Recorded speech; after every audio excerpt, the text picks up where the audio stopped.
Presidente de la Nación, escoltado por la Vicepresidenta de la República y Presidente del Senado, doctora Victoria Villarruel, el Presidente de la Honorable Cámara de Diputados, doctor Martín Menem, y el Presidente Provisional del Senado, senador Abdala, recibe el saludo de los miembros de la Comisión de Exterior, compuesto por los senadores nacionales Nadia Márquez, Carlos Mauricio Espínola, Eduardo Vicchi, Juan Cruz Godoy y Sonia Rojas de Cut, los diputados nacionales Romina Díez, Gabriel Bonoroni, Sebastián Pareja, Martina Ardoaín y Lilia Lemoyne.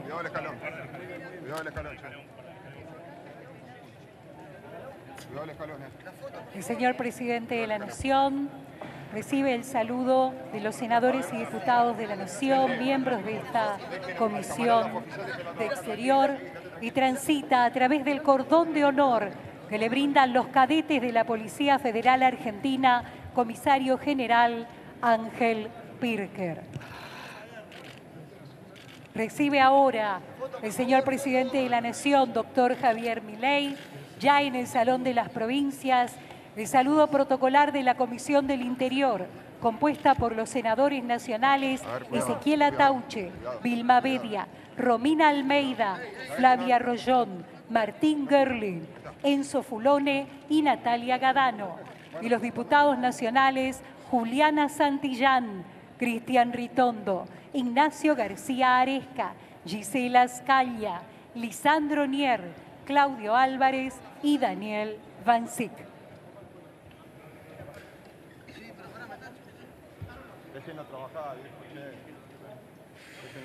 El doctor Javier Milei, Presidente de la Nación, acompañado por las autoridades del Congreso Nacional y habiendo recibido el saludo protocolar de las comisiones de Interior y Exterior, conformada por senadores y diputados de la Nación, se dirige a firmar los libros de honor de ambas cámaras. Chicos, por favor, chicos, por favor. Chicos, por favor.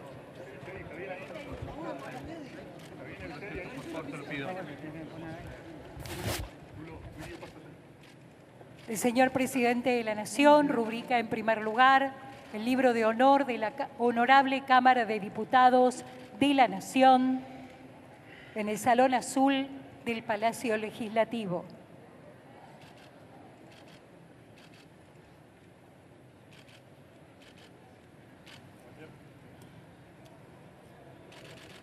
Victoria.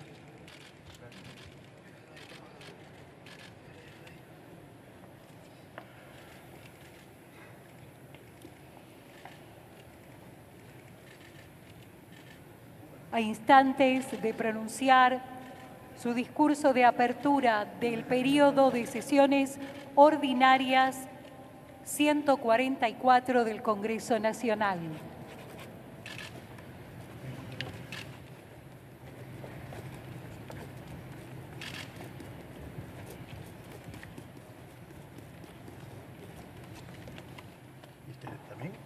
El doctor Javier Milei, Presidente de la Nación, suscribe ahora el libro de honor de la Honorable Cámara de Senadores de la Nación.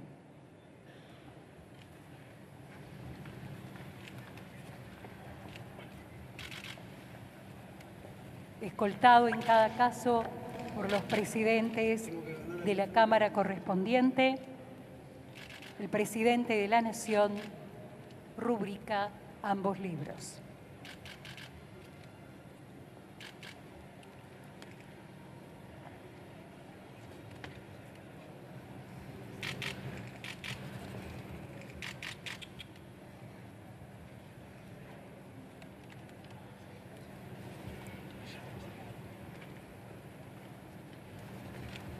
Esta instancia se cumple históricamente en el Salón Azul, debajo de la icónica cúpula de este Congreso Nacional.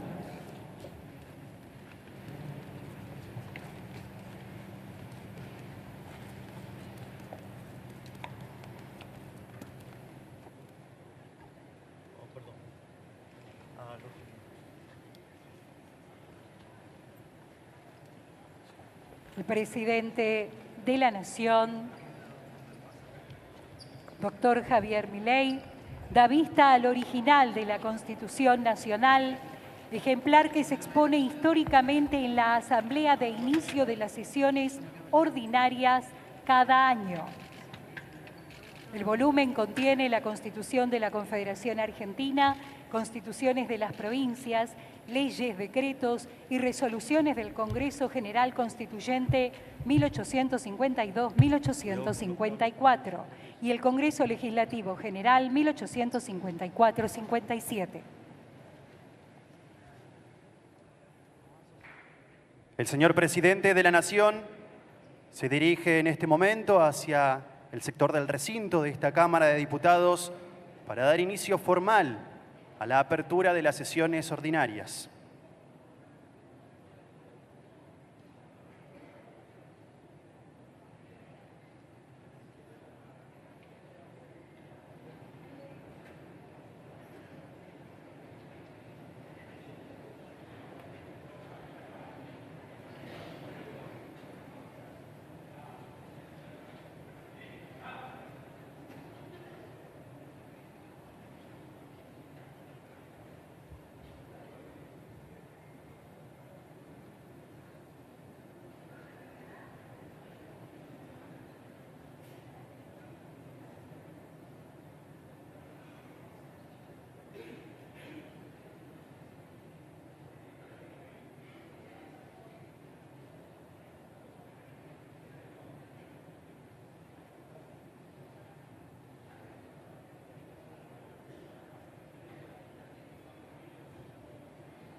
En el marco de la 144ª apertura de sesiones ordinarias, ingresa a continuación en este recinto el señor presidente de la Nación, doctor Javier Milei.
Habiendo finalizado el cuarto intermedio, continúa la sesión de asamblea. Invito al presidente de la Nación Argentina a ingresar al recinto a efectos de realizar la apertura de sesiones del Honorable Congreso y dar cuenta del Estado de la Nación.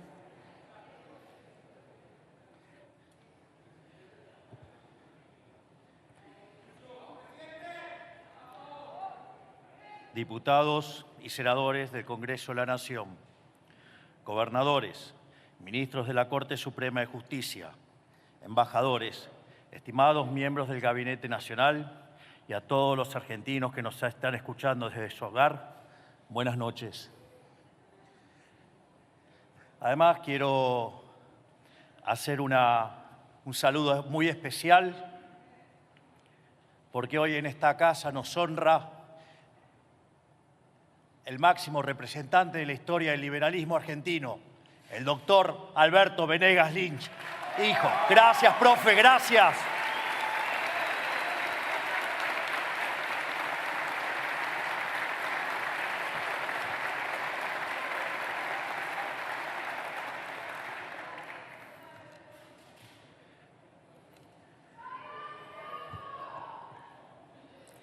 Hoy estamos aquí reunidos en cumplimiento del artículo 99 de la Constitución Nacional, para dar cuenta del Estado de la Nación e iniciar un nuevo periodo de sesiones ordinarias de este honorable Congreso Nacional.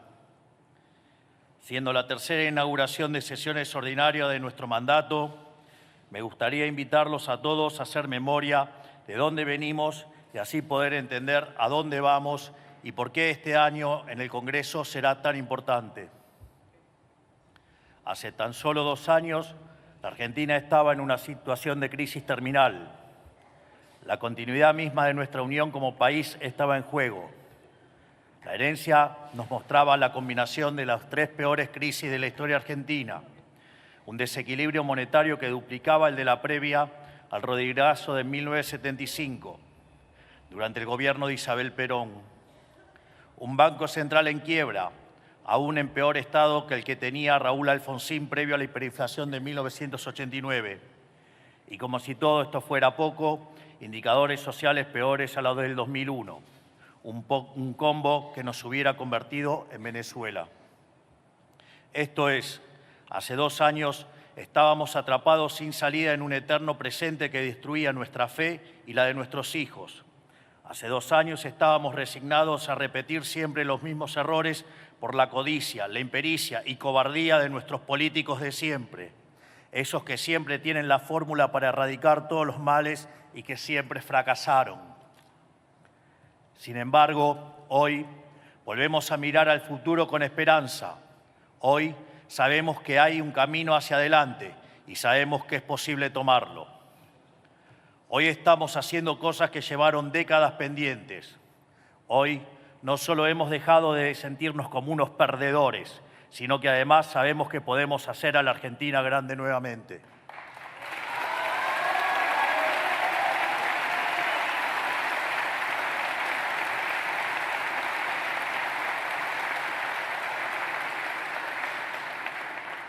Hoy, tan solo en unas pocas semanas, en lo que ha sido uno de los periodos de sesiones extraordinarias más productivas de nuestra historia y cumpliendo con todas las promesas de campañas hechas en 2005,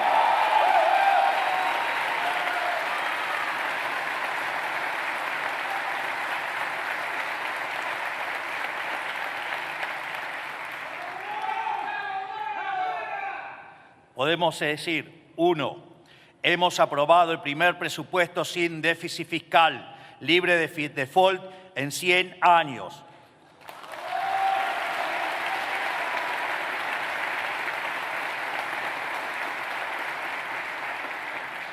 Esto es, se terminó con el endeudamiento inmoral que le pasaba la cuenta de nuestra fiesta a generaciones futuras sin posibilidad de que se defiendan con el voto. Terminamos con la emisión monetaria que se usaba para financiar el descalabro fiscal y cuyo resultado era una inflación creciente que golpeaba sobre los más vulnerables. Y todo esto no solo que lo hicimos sin subir impuestos, sino que además los bajamos por el equivalente de 2,5 puntos del PBI. Y esto lo hicimos así porque no solo creemos que los impuestos son un robo, sino porque además el ajuste tenía que hacerlo la política.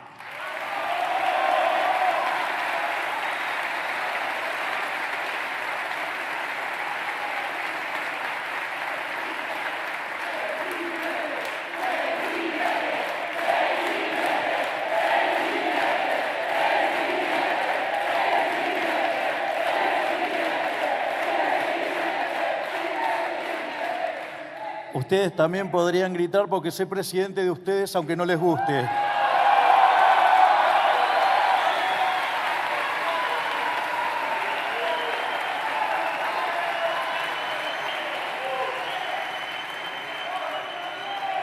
Dos, sancionamos la ley de inocencia fiscal.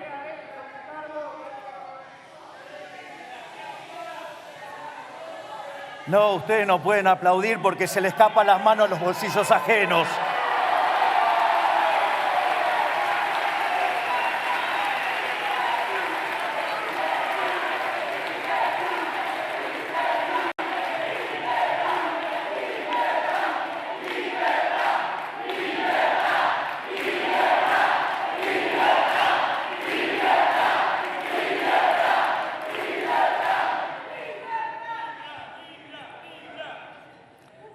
Dale, sigan con las operaciones que después los voy a ir a buscar cuando se caigan en la justicia por mentiroso, dale. Dos, sancionamos la ley de inocencia fiscal, donde después de años de saqueo de la política, donde el pagador de impuestos era culpable hasta que se demostrara lo contrario, hoy hemos revertido esa atrocidad y los argentinos han vuelto a ser inocentes hasta que se demuestre lo contrario.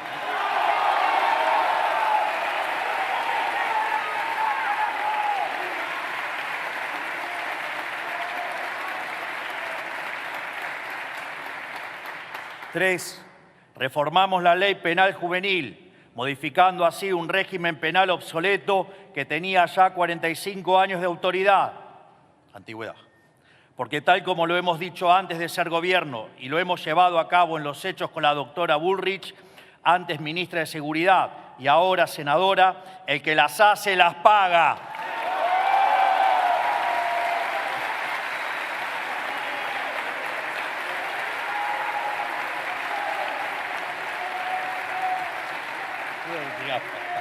No llegamos.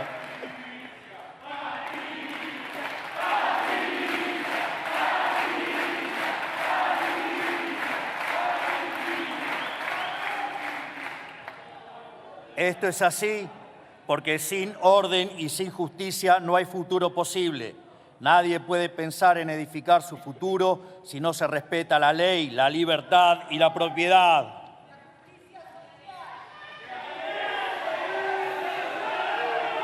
A ver, ignorantes, la justicia social es un robo, implica un trato desigual frente a la ley y está precedido de un robo, manga de ladrones, delincuentes. Por eso tienen a la suya presa.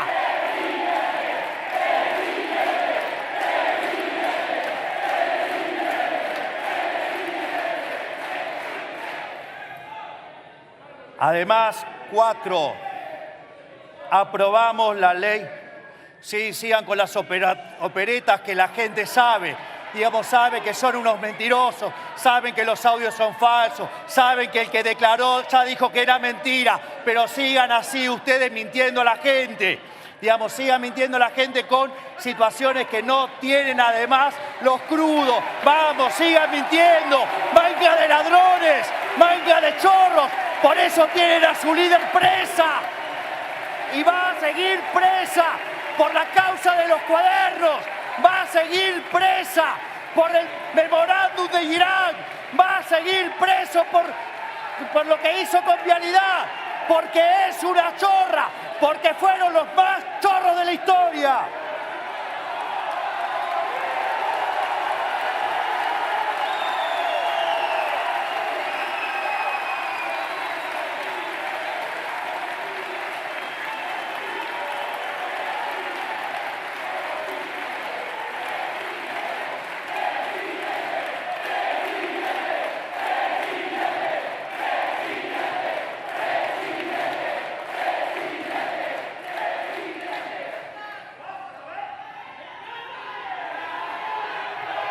2004 aprobamos la Ley de Modernización Laboral, una ley que viene a barrer con un delirio sancionado hace 50 años, inspirado en ideas cavernícolas de hace 80 años y que dejó a la mitad de los trabajadores en el mercado informal. Esto es, los campeones de los derechos de los trabajadores dejaron sin ningún tipo de derecho a la mitad de los trabajadores.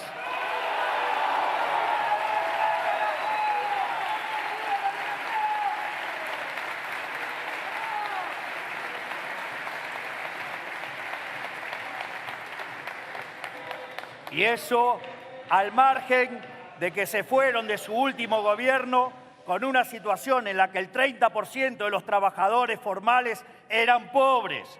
Además, esta ley permitirá que el mercado de trabajo pueda estar en línea con una economía que está siendo testigo de la mayor transformación de la historia.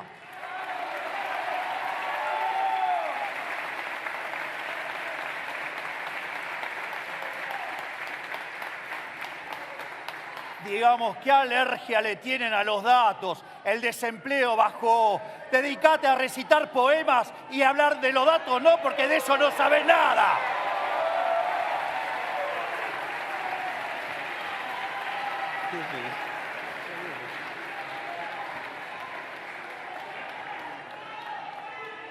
Qué interesante que, digamos, en el Congreso me encuentro con parte de mi banda de rock, la banda presidencial. ¿Cómo es? Deja de mirarte al espejo, Martínez. Los chorros son ustedes.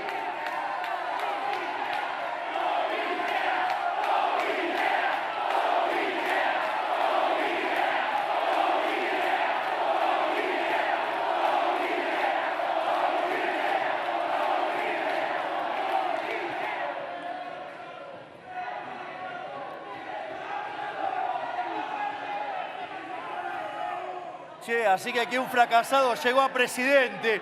¡Qué interesante!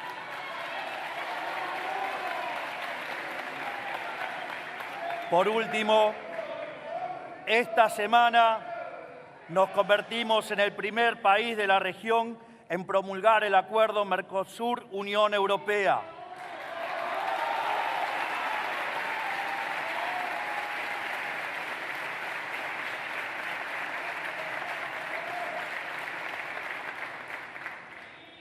Detrás de este avance se encuentra nuestra convicción que el comercio, por su efecto en la competencia, deriva en una elevación de la calidad de vida, ya que es lo que nos permite acceder a bienes de mayor calidad a un mejor precio.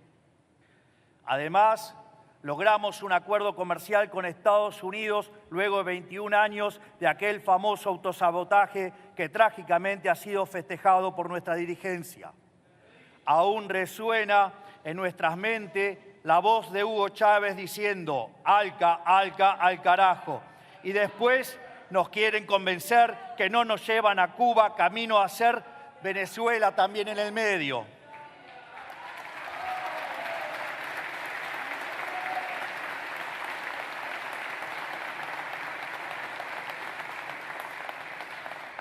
Por eso, luego de décadas perdidas y generaciones que han visto cómo sus hijos vivían cada vez peor, hemos venido a determinar que esta miseria decadente se terminó. A partir de ahora, y por voluntad de los argentinos que así lo expresaron en las urnas, tenemos la fuerza para empezar un nuevo capítulo de la historia argentina.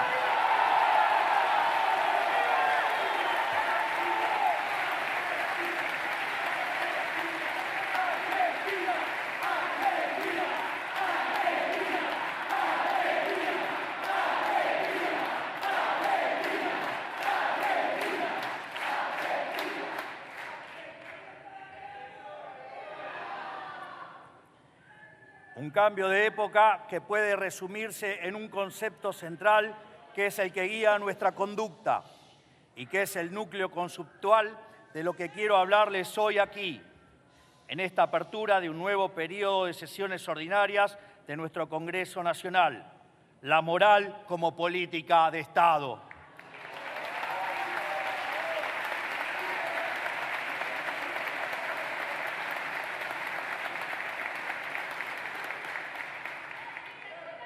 Quiero ser claro en esto.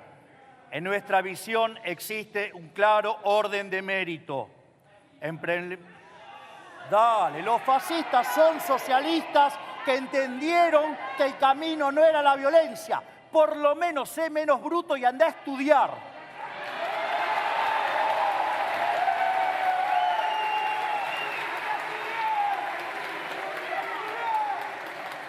Es más, en un libro que se llama La doctrina del fascismo, estos personajes siniestros decían: nada fuera del Estado, todo dentro del Estado y nada contra el Estado. ¿Qué tiene que ver eso conmigo? Tiene que ver con ustedes, que estaban inspirados en un fascista.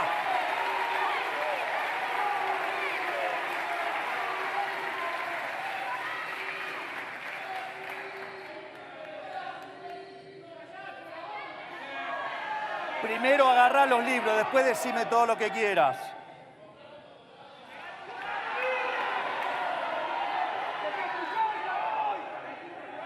Quiero ser claro en esto. En nuestra visión existe un claro orden de mérito. En primer lugar están la ética y la moral en base a los valores de Occidente. Esto es la filosofía griega, el derecho romano, la rectitud de los estoicos y los valores judeocristianos.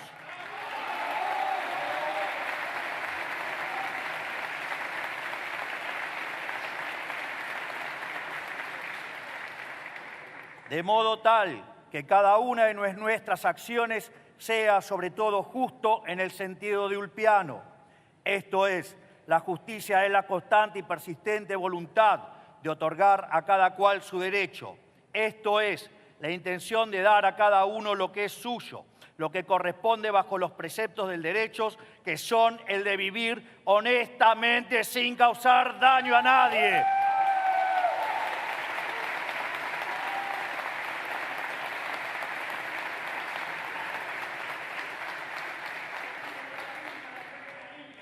En segundo lugar, ubicamos la eficiencia económica.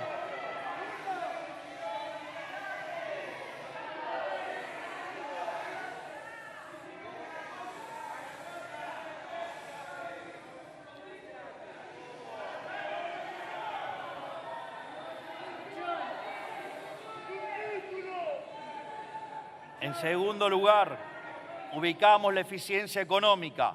Y por último, en tercer lugar, el utilitarismo político. En este sentido, cuando una política es justa, estos tres elementos estarán alineados, mientras que cuando estén en tensión, eso será una muestra que dicha política es injusta. Pero este cambio radical no ocurre en el vacío. No tomamos las riendas del país en condiciones normales, sino que tuvimos que encarar la estabilización de una sociedad al borde de la destrucción.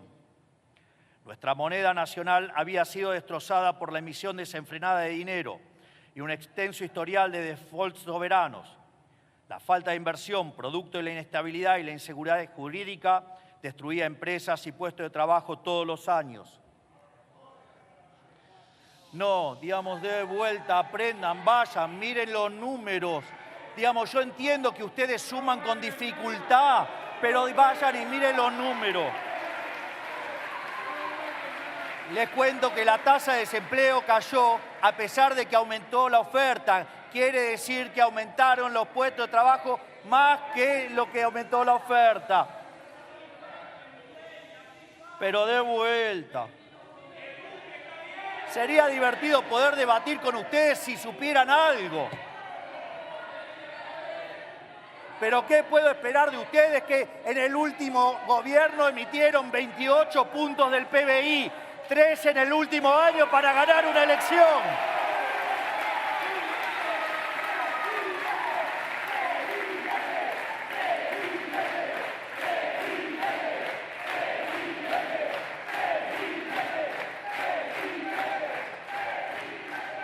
A su vez, la pobreza y la doctrina Zaffaroni, impulsada por el kirchnerismo, hicieron de nuestras calles un baño de sangre y la pobreza no paraba de crecer, aunque se le intentara maquillar con planes sociales y empleo público que nos hacía más empeorar el problema.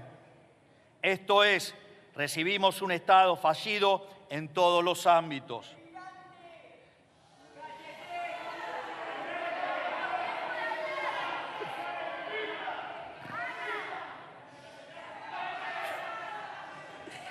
Son muy pintorescos.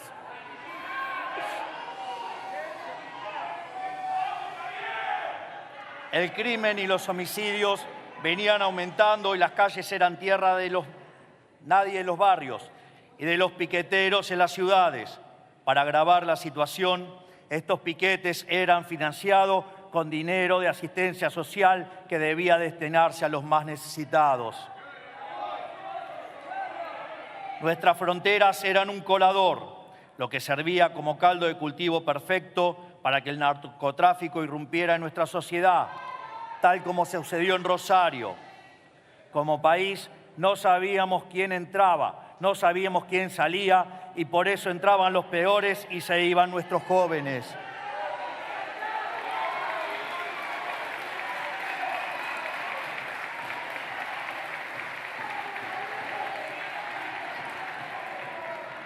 En materia de capital humano, teníamos una pobreza camuflada en los controles de precios del 57%, con 7 de cada 10 chicos pobres y una gran mayoría de egresados escolares que no sabían leer o escribir, ni hacer cuentas matemáticas simples en el mundo en el que avanza todos los días a pasos agigantados con la inteligencia artificial.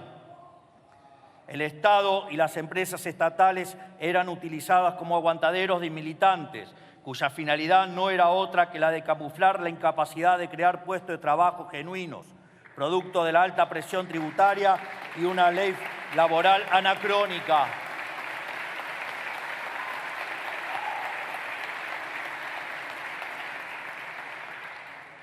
Fruto de esto, la gran mayoría de empresas estatales eran deficitarias y debían ser sostenidas con impuestos y emisión monetaria.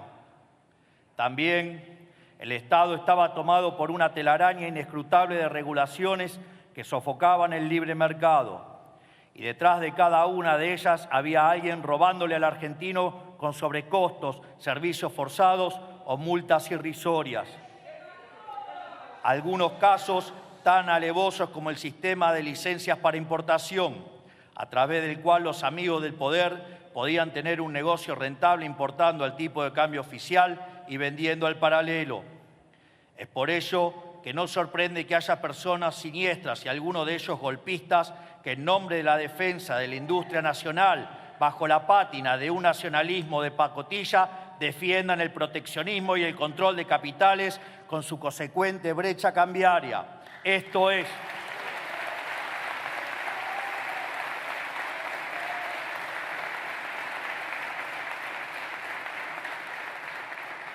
Esto es abrazar la bandera argentina con la única intención de robar a los argentinos de bien.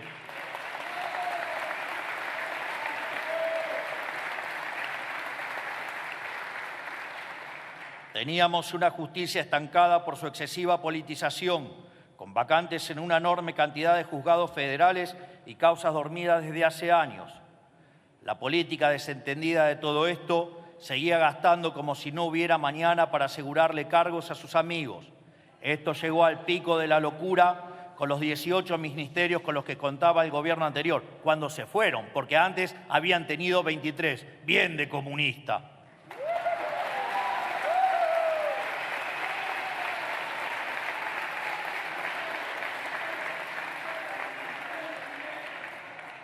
Y en materia internacional, toda estructura política no sirvió para tener relación comercial alguna que le abra mercados a los argentinos.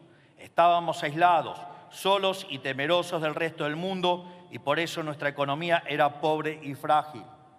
Y como si todo esto no fuera suficiente, el fisco perseguía a todos y cada uno de los argentinos de bien como si fueran narcotraficantes por hacer una transferencia o por querer comprar dólares que hoy compran libremente.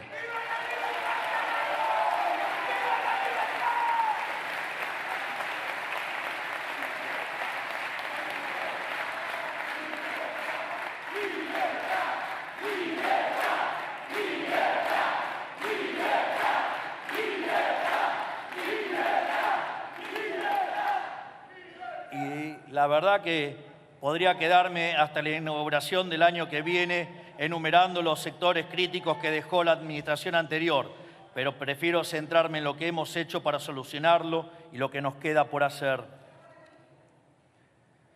Había solo una forma de cortar el nudo gordiano que significaba este desastre heredado y era estabilizando la economía. El aspecto más urgente era el descalabro inflacionario, que nos tenía a las puertas de una hiperinflación y la raíz de la inflación es la emisión monetaria que derivaba del déficit fiscal. Por eso, en nuestro primer mes eliminamos un déficit fiscal de 5% del PBI de una sola tajada. Muchísimas gracias al mejor ministro de Economía del mundo, 2 veces seguida, Toto Caputo, gracias.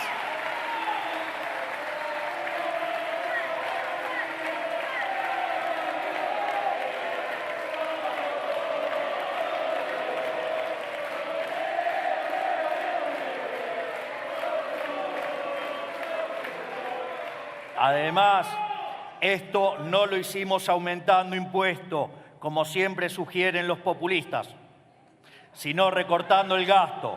Durante 2024 redujimos en un 30% el gasto primario del Estado Nacional en términos reales.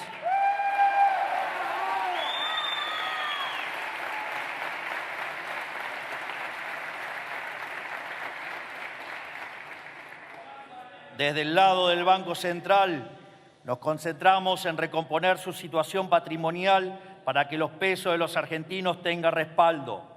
En esta línea logramos eliminar en tan solo 6 meses el déficit cuasi fiscal que ascendía al 10% del PBI y comenzamos el proceso de recomposición de reservas, a pesar de tener que pagar todo el año deuda en dólares cash por la falta de acceso a los mercados internacionales de crédito. Gracias, Santiago Bausili, por salvarnos de la hiperinflación.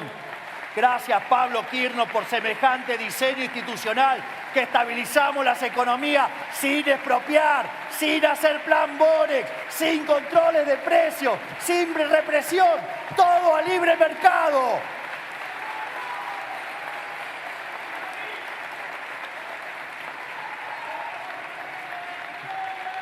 Parece que podrías salir o seguir recitando o decir cosas con sentido porque llegaron a dejar brecha del 300%. Eso no es devaluar. Devaluaron ustedes. Nosotros sinceramos el desastre que ustedes dejaron.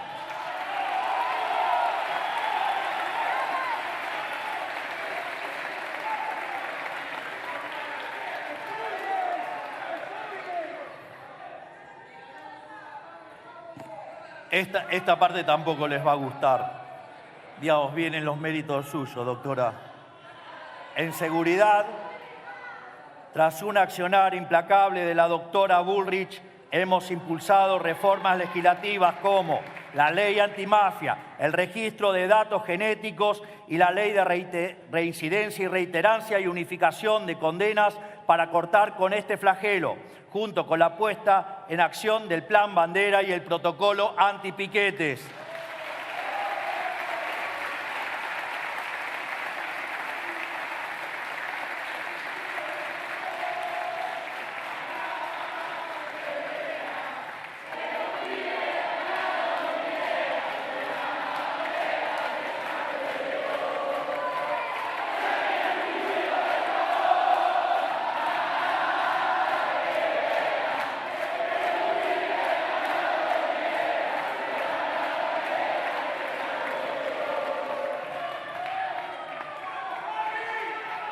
Después le pasamos la versión en dibujito para que ustedes entiendan. Gracias a esto hemos conseguido bajar la tasa de homicidios en un 17% a nivel nacional, reducir en un 65% los homicidios en Rosario y tan solo en 2025 conseguimos una reducción del 20% de los robos, el valor más bajo de la historia reciente, sin contar el periodo de encierro por la cuarentena. De la misma forma, estamos poniendo orden en la frontera, donde los narcos entraban y salían a su antojo. Y tal como prometimos en campaña, hemos terminado con los piquetes de una vez por todas, los cuales pasaron de 9.000 por año a 0.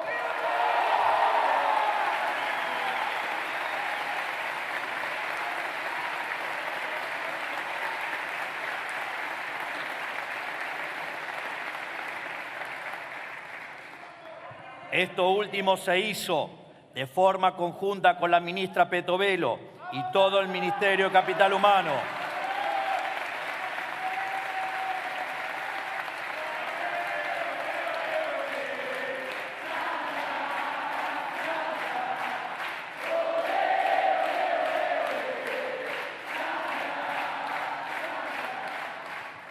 Gracias a ello, eliminamos las transferencias discrecionales para sacarle a la política el negocio de la intermediación de la ayuda social y aumentamos las transferencias automáticas para que los más vulnerables reciban esos recursos de manera plena. Sin lugar a dudas, difícilmente hay un ejemplo que muestre de mejor manera lo que Bastiat llamaba la porosa mano de los políticos.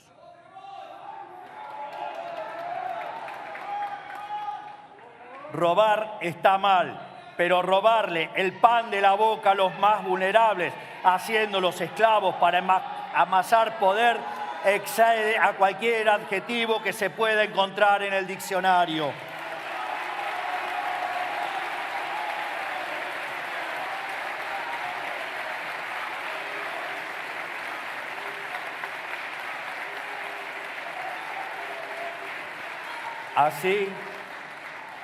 Así, gracias a la reasignación de partidas, la AUH aumentó en un 492,9% respecto al valor heredado en 2023.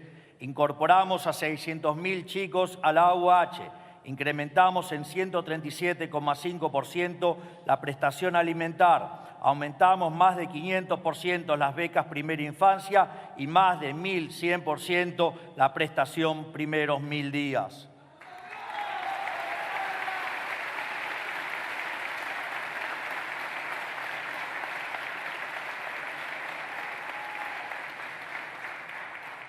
Sin embargo,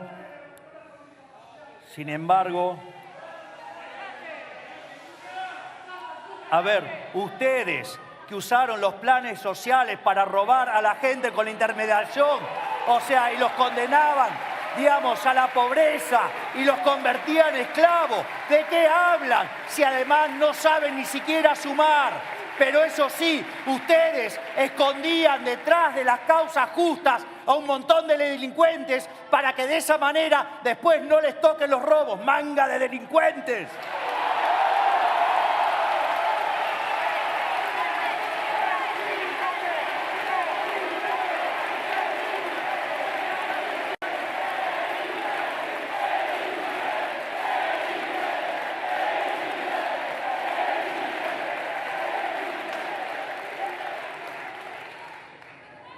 Cucas, yo les voy a avisar algo, Cucas. ¿Saben qué? Me encanta domarlos, me encanta hacerlos llorar. Y a la gran mayoría les encanta verlos llorar.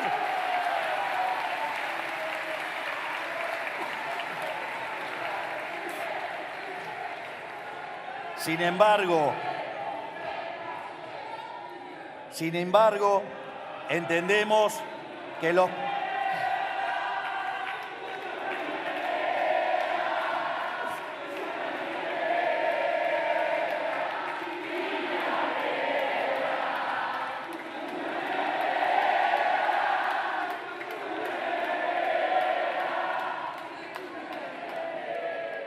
Y si tienen razón,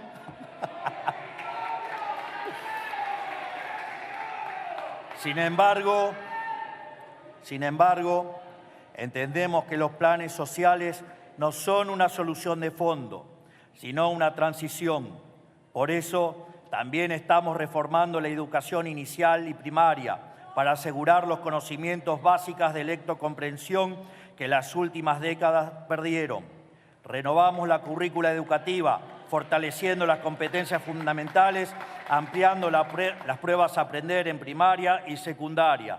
No, claro, yo entiendo, para ustedes la educación era lavarle la gente a los chicos con la razón de mi vida.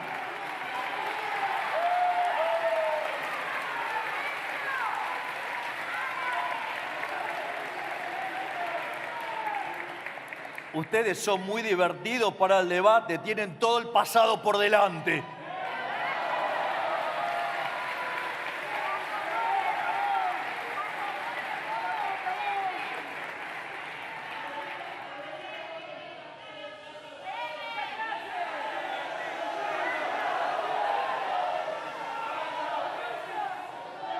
Parece que se molestó el oligarca disfrazado de pordiosero.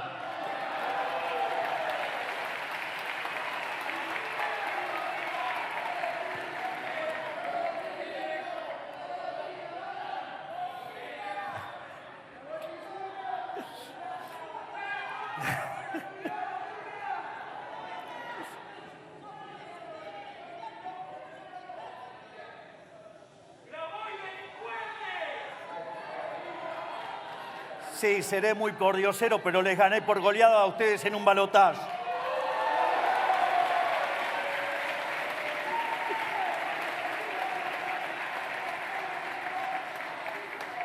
Ordenar la economía, la seguridad y las calles nos permitió avanzar con los otros cambios que el país demandaba a gritos. Empresas del Estado antes deficitarias pasaron a estar en equilibrio, significando un ahorro para todos los argentinos. Tomo, por ejemplo, el emblemático caso de Aerolíneas Argentina, que desde 2008 a nuestra llegada le costó 8.000 millones de dólares a todos los argentinos. Y este año generó ganancias por 100 millones de dólares. ¡Anda a buscarle al ángulo, Cuca!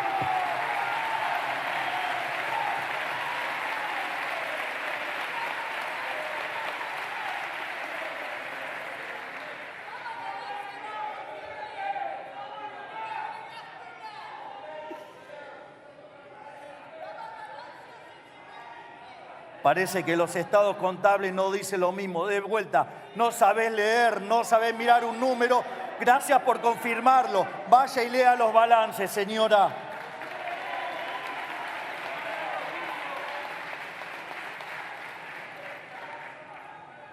En esta misma línea hemos avanzado con las primeras privatizaciones contempladas en la ley base y estamos avanzando con los requisitos para privatizar las restantes.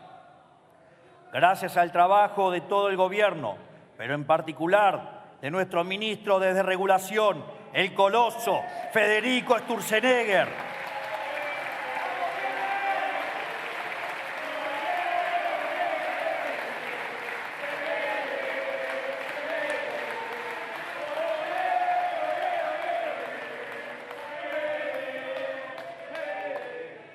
Gracias a su ciclopia tarea. Uy, no sé si ellos entenderán quién era Cíclope. Bueno, gracias a la enorme tarea de Federico, hemos realizado más de 14.500 desregulaciones en un sinfín de áreas que dan cuenta del grado de cooptación corporativa que tenía el Estado, porque detrás de cada regulación había un privilegio, o mejor dicho, un curro, un tongo.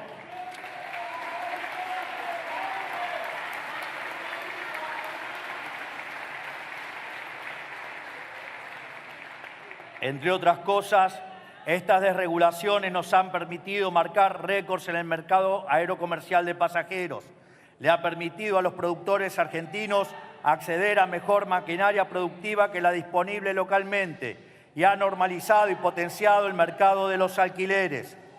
Este último, luego de derogarse la nefasta ley de alquileres, ha visto aumentar fuertemente la oferta de viviendas en alquiler y reducir su precio 30% en términos reales.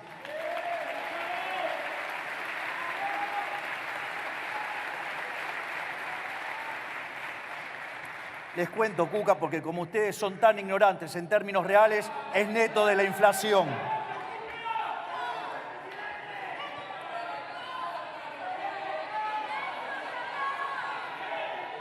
A su vez, hemos desarticulado el siniestro sistema de licencias para las importaciones, gracias a la eliminación de las IRAs, la ampliación del courier y la baja de aranceles.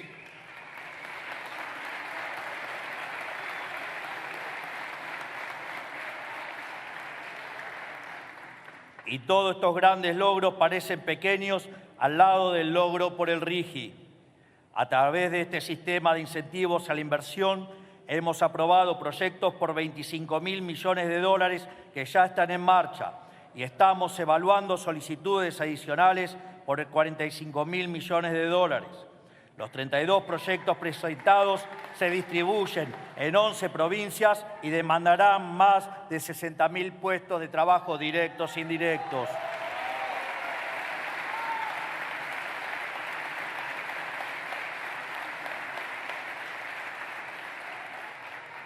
Y esto es solo en un año de vigencia. Imagínense si sostenemos esta política a lo largo del tiempo. Más aún, considerando que buena parte de las inversiones actuales están desarrollando la infraestructura crítica que volverá viables aún más inversiones futuras. Ya por sus resultados presentes, estamos ante la política de desarrollo más eficaz del siglo. Y es la vocación de esta gestión transformar al RIGI no en una excepción, sino en una política de Estado que nos convertirá en el país más atractivo de la región para invertir.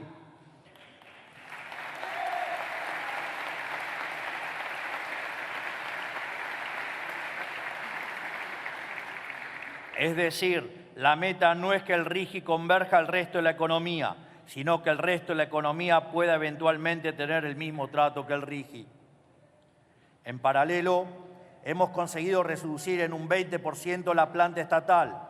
Hemos reducido en casi un 40% los cargos superiores de la administración pública, ahorrándole 2.000 millones de dólares al año a la sociedad sin afectar la calidad de un solo servicio o competencia. También hemos vuelto al equilibrio a la mayoría de las empresas estatales. A su vez, cambió de lugar, por favor, pero claro, no saben, ustedes suman con dificultad, no saben lo que es mover un raviol adentro de un organigrama.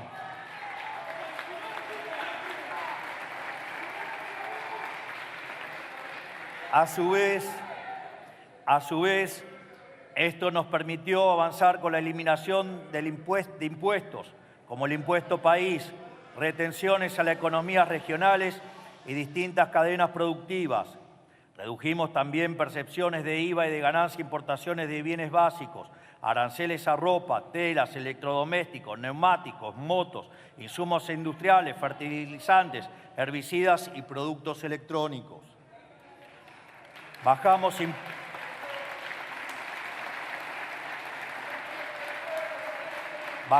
impuestos internos a autos y motos, aranceles para autos híbridos y eléctricos, aranceles a celulares e impuestos internos a productos electrónicos y el impuesto interno a seguro. Ahora solo falta que las provincias y municipios hagan su parte, por lo cual hemos facilitado una herramienta para denunciar tasas excesivas chequeándolo en una página.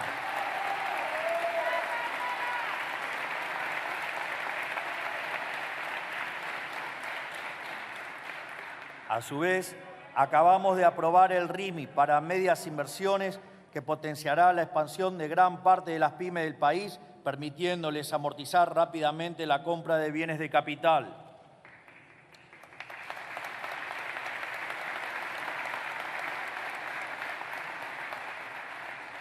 Esta medida se aprobó como parte de la reforma laboral, que modernizará por primera vez en más de 50 años la regulación laboral de nuestro país, acorde al dinamismo del presente.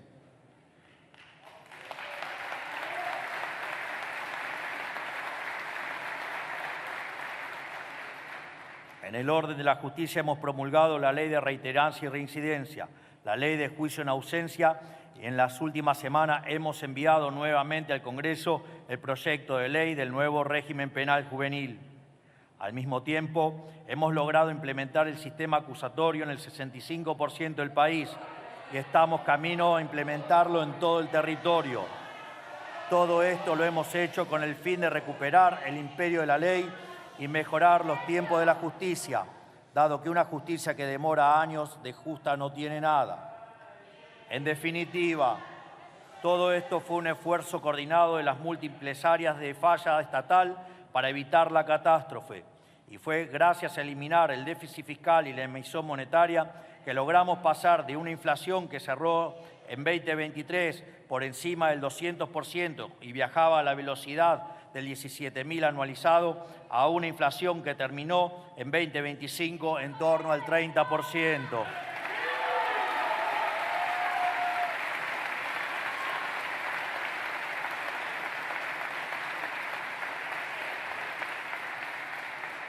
Y todo esto sin enviar a la economía a una mega recesión, sino volviendo a retornar al sendero de crecimiento económico. Así, en 2024, y aclaro bien para que vean cuál es el indicador que estoy usando, la actividad económica medida por el EMAE mensual desestacionalizado creció un 6,6% punta a punta, es decir, diciembre 24 contra diciembre 23. Mientras que durante el 2025 el crecimiento fue de 3,3%, por lo que hace 2 años seguidos que la economía crece y acumula una mejora de más del 10%.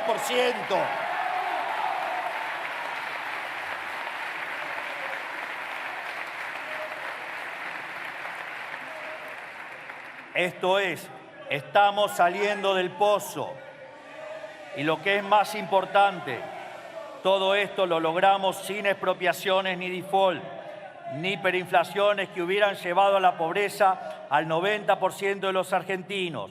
Todo esto fue tan solo el resultado de encarar con seriedad y adultez la gestión del Estado, respetando los derechos de propiedad y devolviéndole la libertad a los argentinos.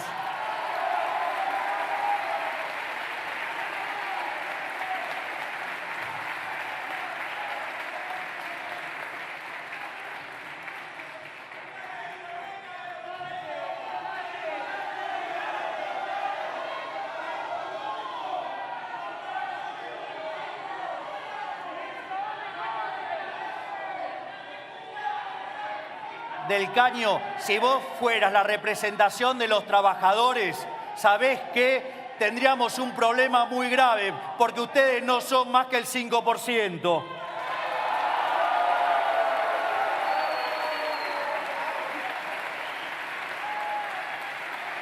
¿Qué te pasa, Chilindrina Trosca? ¿Qué le pasa a la Chilindrina Trosca? Porque no lo llego a escuchar.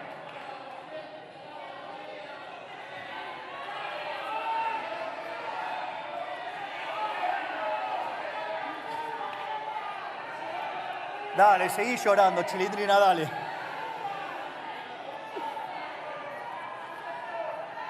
Dicho esto, no podemos hacer una verdadera descripción del estado de la nación sin primero abordar las zozobras generadas por un sector de la política, ustedes, sus socios empresarios y mediáticos que se resisten al cambio y que durante el año pasado hicieron todo lo posible para derrocar a este gobierno y les salió mal.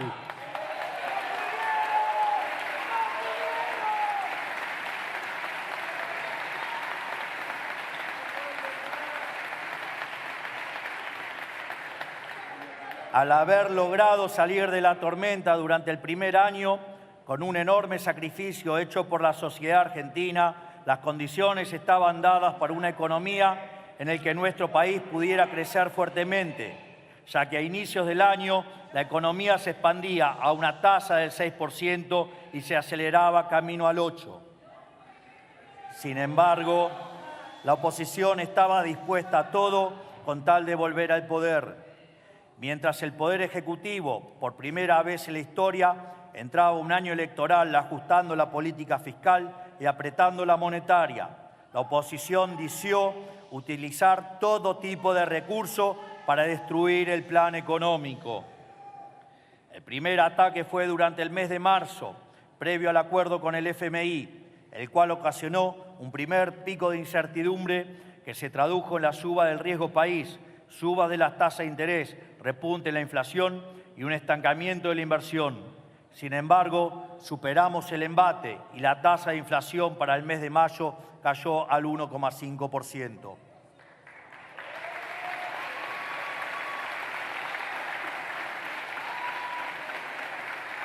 Sin embargo, en dicho mes, luego de nuestro triunfo en las elecciones de la ciudad, comenzó a digitarse un ataque sin precedentes en la historia argentina y que tomó su punto más alto luego de las elecciones del mes de septiembre en la provincia de Buenos Aires, algo que a opositores y propios, digamos, lo hacía soñar con abrazar el sillón de Rivadavia.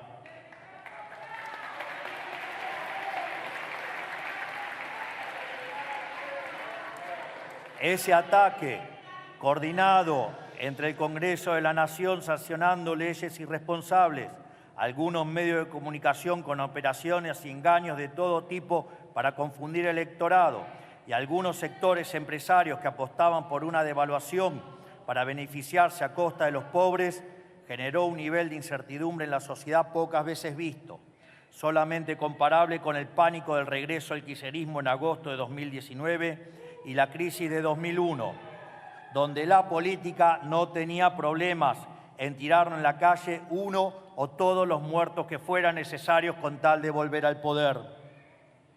Sin ir más lejos, esto quedó claro en declaraciones de los últimos días por parte del gobernador Quintela y de la senadora riojana María Florencia López, que son de ustedes, golpistas, quienes no solo han sido denunciados por el fiscal Stornelli, sino que él mismo ha reabierto la causa por los hechos sucedidos en 2001.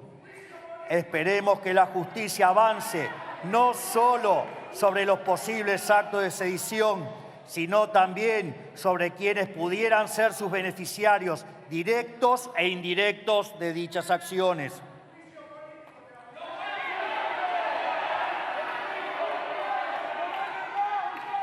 En este contexto de incertidumbre política se disparó el riesgo país, nunca mejor apodado como riesgo Cuca, lo cual derivó en una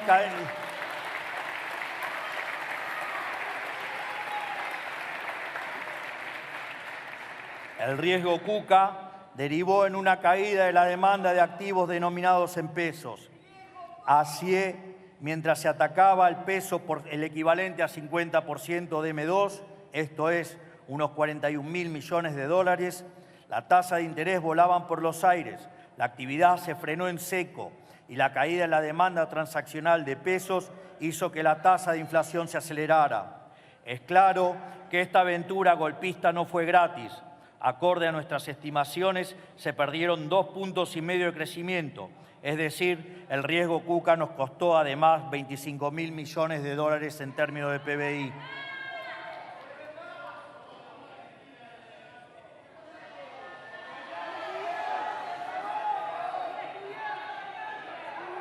En este contexto golpista, sí, golpista, tuvimos, gracias a nuestro gran acierto en materia de política exterior, un aliado clave. Por primera vez en la historia y producto de la relación especial que hoy caracteriza el vínculo entre los Estados Unidos y Argentina, el gobierno de Donald Trump acudió en ayuda de nuestro país.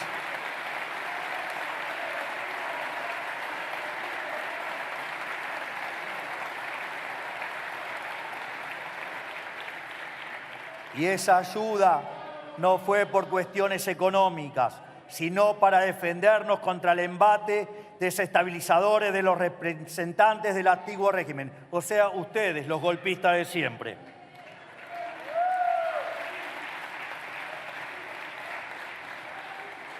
Sin embargo,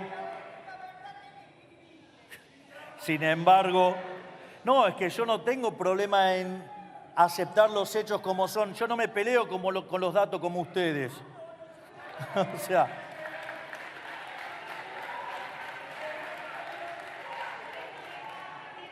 sin embargo, fue imposible remediar de forma inmediata todo el daño generado.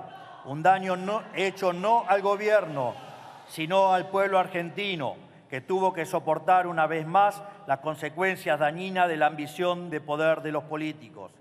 Y es más, aún a pesar de los ataques, pudimos sostener y profundizar la reducción de la pobreza, pasando de un nivel heredado del 57%, luego de sincerar los precios que el gobierno anterior reprimía, a una tasa de en torno del 30% en lo que va de nuestra gestión. Gracias, ministra Petovelo.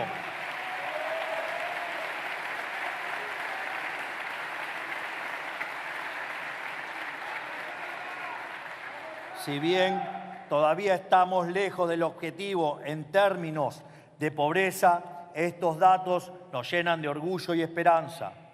Pero quiero decirle que este intervalo de malaria se ha terminado. La malaria se ha terminado. La sociedad se inoculó el 26 de octubre del año pasado.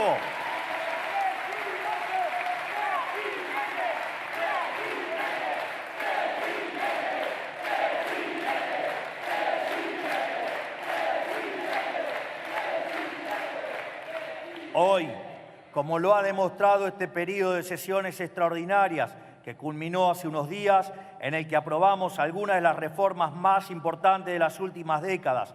Tenemos el Congreso más reformista de la historia y la fuerza suficiente para hacerle frente a cualquier golpe político que quieran llevar adelante los agentes del antiguo cambio.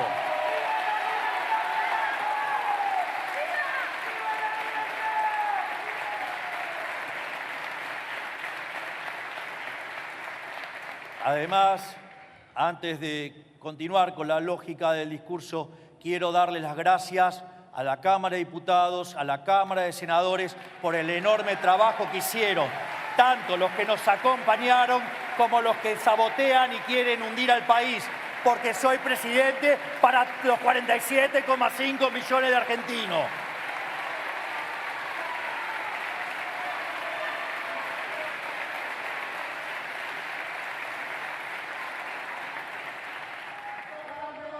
Por otra parte, hoy estamos en las puertas de un gran resurgimiento económico, pero crecer requiere un conjunto de prerequisitos fundamentales que debemos asegurar.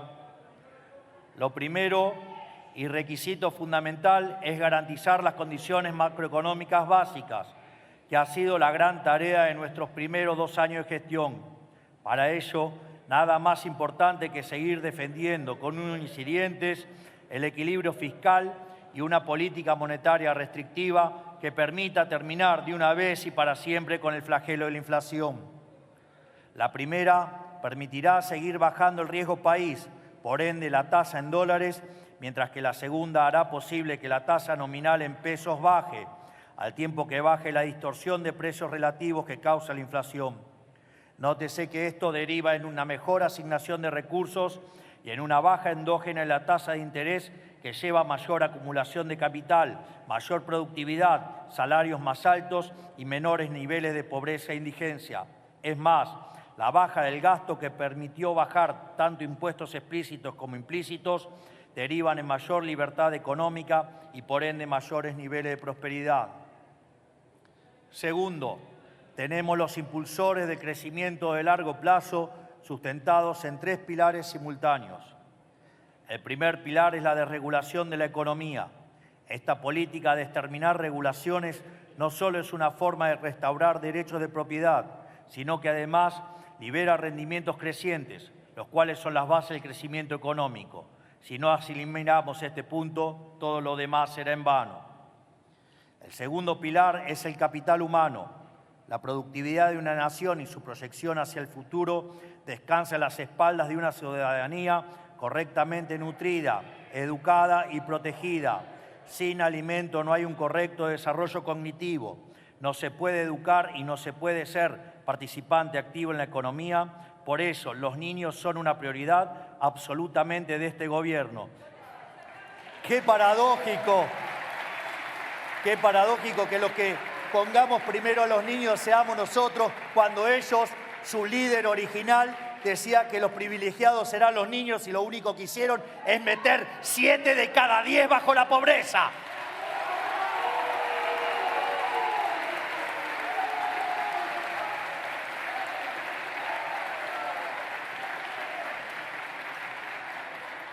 El proceso de descubrimiento y coordinación que conduce al crecimiento económico es incierto. Hoy no sabemos a ciencia cierta cuáles serán las industrias del futuro en 10, 20 o en 50 años. Por eso debemos contar con una ciudadanía con capacidad de decidir por sí misma cómo ordenar sus capacidades físicas y mentales. Y también debemos darle las herramientas para poder tomar estas decisiones. Por último, el tercer pilar del crecimiento viene de la mano de la apertura comercial. Desde hace casi un siglo, la Argentina está atrapada en la trampa del fetiche industrialista. Nos dijeron que la única forma de generar empleo era sostener un esquema industrial fuertemente subsidiado. Nos dijeron que solo podíamos crecer si vivíamos con lo nuestro. Para sostener este relato, se impidió activamente el desarrollo del agro y de las economías regionales con las retenciones, al tiempo que se limitaba el comercio con todo tipo de restricciones, a las importaciones que encarecieron todos los insumos industriales locales. Y como si todo esto fuera poco, no debemos dejar de sumar una carga tributaria estratosférica que ha hecho imposible casi todo tipo de inversión. Sin embargo, tras décadas de protección, obtuvimos una industria pequeña, cara, dependiente del subsidio y con salarios en dólares raquíticos. Primero los datos, poeta, primero los datos. Hemos triplicado el salario en dólares, poeta.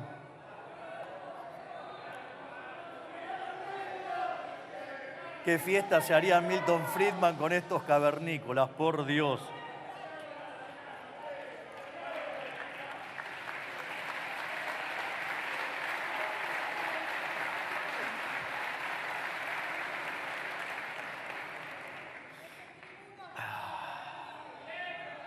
No, eso lo hacen ustedes, que pagan, digamos, militantes. A la luz del debate que tomó lugar durante las últimas semanas, quiero tomarme unos minutos para dejar bien en claro la posición del gobierno y qué significa la idea de la moral como política de Estado. En este sentido, no he tenido reparo alguno en señalar como ladrones a un grupo de empresarios locales fruto de su accionar comercial. Esto es, si una ley, tal como sucedía en Sodoma, permite robar, el hecho de que sea legal no lo hace lícito. Así, cuando un entramado legal atenta contra el derecho natural, esto es, el derecho a la vida, a la libertad y a la propiedad, donde el Estado se convierte en el principal violador del principio de no agresión y de los intercambios libres, estamos frente a un marco legal ilegítimo. Obviamente que los empresarios prebendarios no pueden comprar privilegios que los políticos corruptos como ustedes no ponen a la venta. Esto es, ambos son cómplices de la corrupción y la mayor responsabilidad cae sobre los políticos. Sin embargo, la pregunta es muy simple. ¿Alguien quiere seguir como un modelo empobrecedor donde solo ganan los políticos corruptos y los empresarios amigos del poder a costa de los argentinos de bien? Entiendo que para un puñado de corruptos la respuesta es sí. De más está decir que para este gobierno la respuesta es no. Si pensáramos en términos de utilitarismo político, la respuesta es clara, ya que beneficiar a un puñado de personas perjudicando a casi 48 millones de argentinos, la cuenta debería ser clara. Por eso sorprende la defensa encendida de los populistas en favor de la protección de la industria nacional subsidiada, la cual deja claro que son cómplices del saqueo de los argentinos. Muchos políticos, cuando insultaban en público a algunos de los industriales, lo hacían para negociar una coima más alta, no para rechazarla.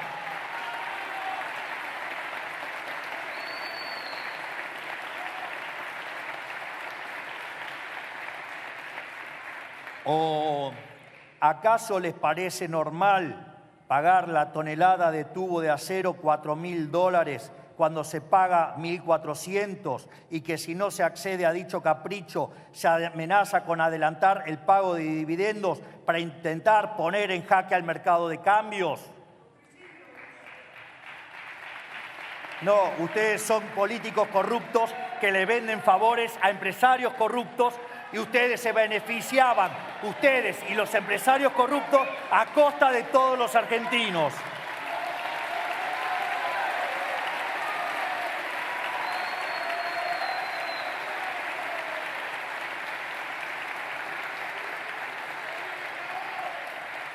¿O acaso les parece bien pagar los neumáticos 3 o 4 veces más caro contra la extorsión de tirar 920 trabajadores a la calle mientras que se negocia la protección para el sector de aluminio?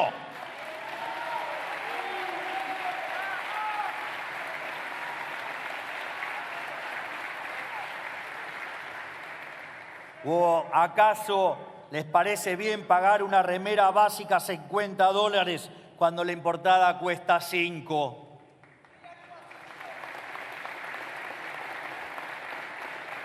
Obviamente, la respuesta sectorial no es tan burda. Se habla de apertura indiscriminada, mientras que cuando se mira el coeficiente de apertura del comercio exterior, Argentina es el país más cerrado del mundo por lejos para su nivel de PBI. Lo pueden ver, digamos, en lo que es el Consejo de Mayo.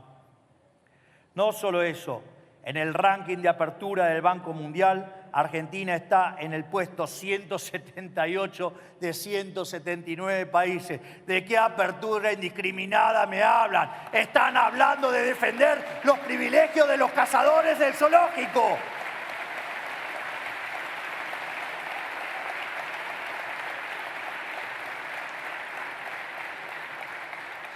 Ahora pasemos al análisis de la eficiencia económica.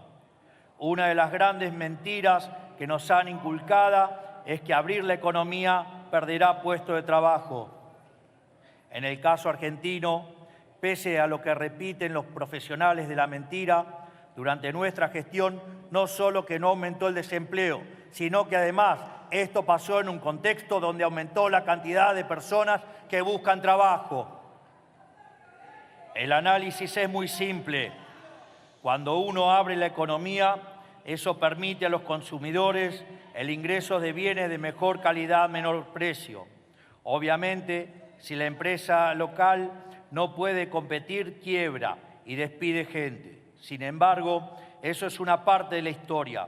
La otra parte es que ahora el consumidor ahorra dinero al comprar el bien importado y ese dinero lo utilizará en comprar otros bienes, generando así puestos de trabajo en otro sector de la economía, el cual es más productivo y por ende podrá pagar mayores salarios.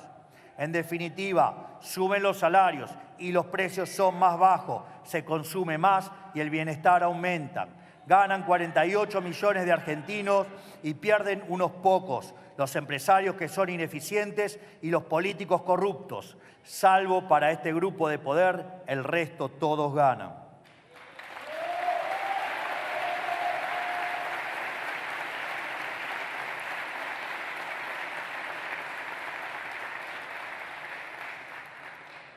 Finalmente está la dimensión más importante, que es la dimensión moral. El problema con la protección, con la prebenda y la corrupción estatal es que está mal. Restringir la libertad y robar está mal.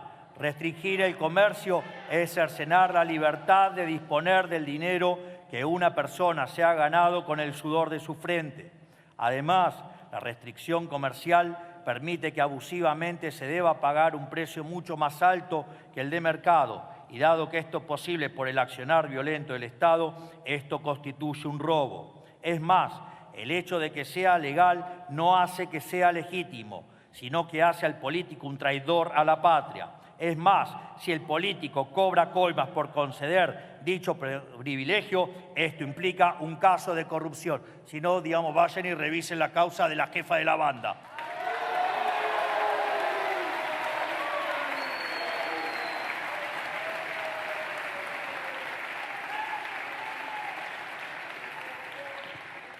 Por lo tanto, nuestro planteo de apertura comercial se basa en un fundamento moral que señala que coartar la libertad está mal, robar está mal y la corrupción está mal.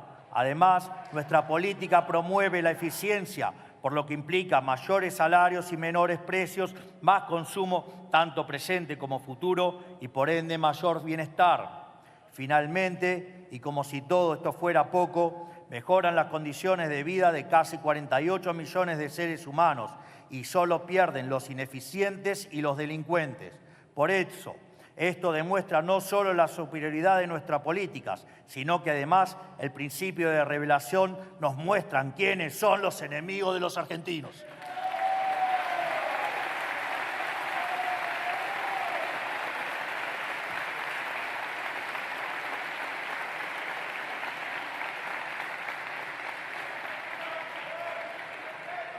Ahora, aplicando esta heurística moral, que es la que guía nuestro accionar, y teniendo en claro cuáles son los 3 requisitos que necesita una economía para crecer, tenemos una oportunidad realmente histórica ante nosotros en este año 2026 y que trae consigo un cambio de perspectiva para quienes gobernamos. El éxito de un plan de estabilización se mide en meses e incluso en años, pero las políticas de Estado que la Argentina necesita se miden en décadas. Ese es el horizonte al que nos corresponde mirar hoy. Es hora de volver a abrazar la moral como política de Estado, dado que es lo que nos ha hecho grandes a fines del siglo XIX y volverá a hacernos grandes nuevamente.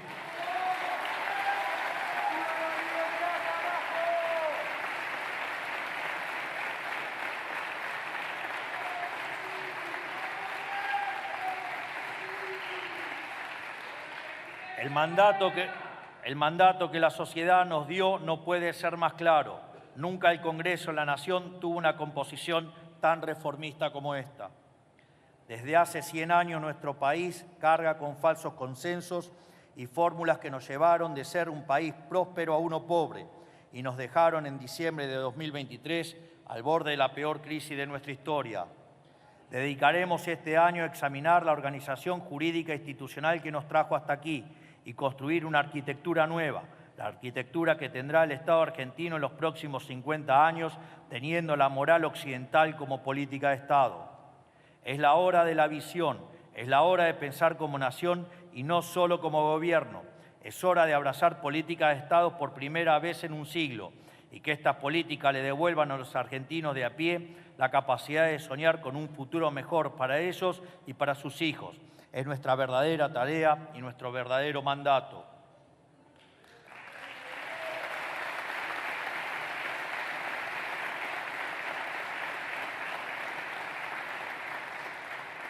Los gobiernos pasados destruyeron el respeto a la propiedad privada en nuestro país, pero la propiedad es la piedra angular de toda la economía y por eso profundizaremos en las reformas necesarias para salvaguardarla.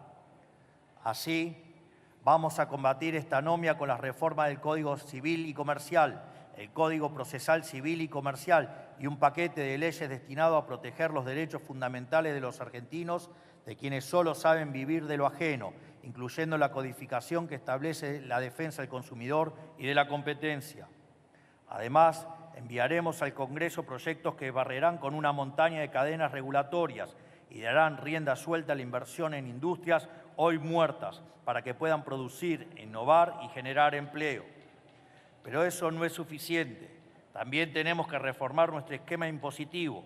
Como tantas veces hemos dicho, necesitamos menores impuestos porque el sistema tributario tiene que servir al crecimiento, no al recaudador de turno.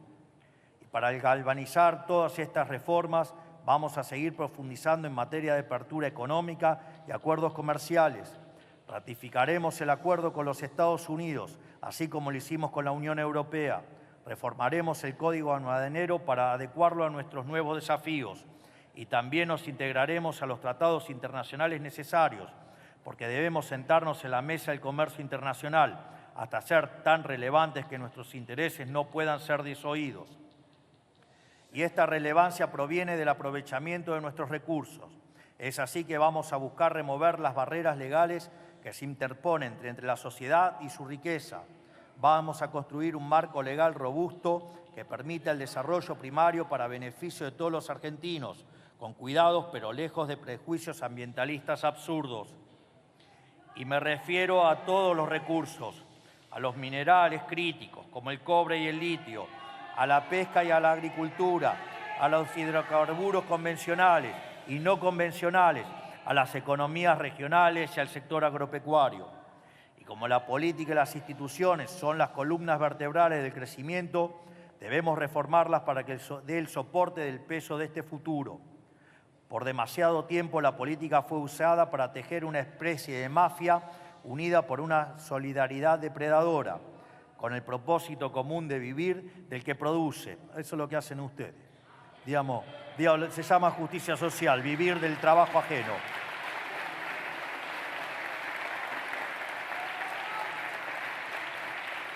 Esto incluye desde medios de comunicación hasta funcionarios públicos, pasando por empresas y hasta el fútbol. La política, para nosotros, debe ser nuevamente puesta al servicio de la sociedad. Por eso necesitamos reformar integralmente nuestro sistema electoral, para que los representantes sean responsables ante sus representados. Y esto implica también reformar cómo se financian los partidos políticos, para brindar transparencia a las relaciones entre el empresariado y la política.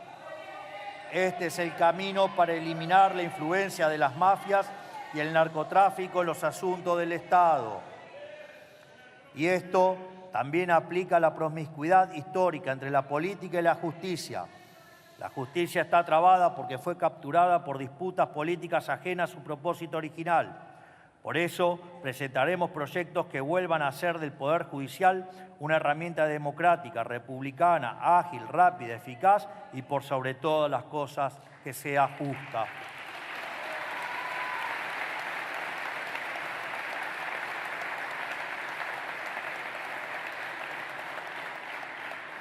En el fondo, la única forma infalible de evitar los principales costos de la promiscuidad, el amiguismo y la corrupción en el Estado es reducirlo.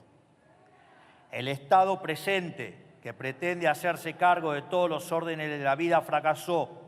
Por eso necesitamos un Estado ágil abocado a unas pocas funciones esenciales, sintetizadas en la defensa de la vida, la libertad y la propiedad privada, sin descuidar elementos de la estructura actual, amparado en lo que definimos, como lo decía Ayn Rand, la ética de la emergencia. Y para defender estos valores debemos profundizar en las reformas de seguridad. Debemos avanzar sin pruritos en la modificación del Código Penal, introduciendo penas más duras y con mayor cobertura de la prisión efectiva. En definitiva, para poder seguir avanzando en nuestra consigna del que las hace, las paga.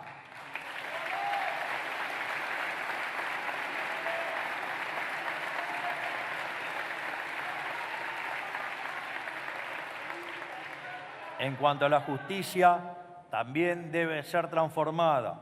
Ya hemos implementado el sistema acusatorio en el 65% del país, incrementando la agilidad de las causas federales. Juicios que antes llevaban años, hoy se definen en días y para fin de año estará implementado en la gran mayoría del país. Ahora necesitamos impulsar los juicios por jurado en la justicia federal, sana práctica que ya han incorporado varias provincias. Es sana porque, como decía Tocqueville, participar de un jurado es una escuela práctica de responsabilidad ciudadana y respeto por la ley. También es una forma de someter a los jueces al escrutinio público y al estándar que ello implica. En materia de capital humano, necesitamos reformar la educación inicial, primaria y secundaria. Todos sabemos que bajo lo bajo que ha caído la calidad de nuestro sistema educativo, las estadísticas son apabullantes. Por eso, durante nuestro gobierno, la escuela servirá a su propósito original de darle las herramientas a nuestros niños para que puedan procurarse un futuro mejor, no para adoctrinarlos.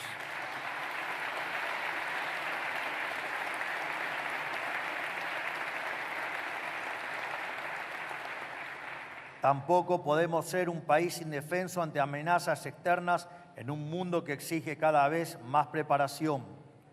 Por eso, seguiremos fortaleciendo nuestras Fuerzas Armadas y elevando nuestra capacidad de defensa hasta los estándares que el contexto geopolítico demanda.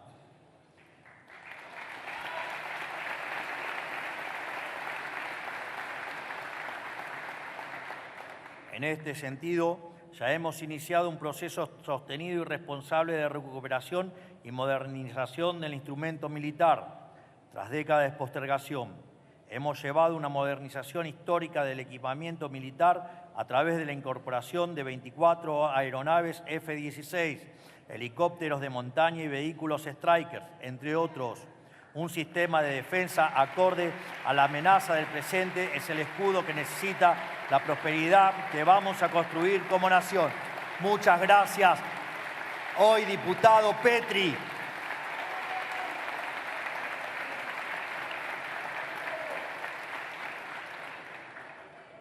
Estas reformas radicales del Estado no son opcionales.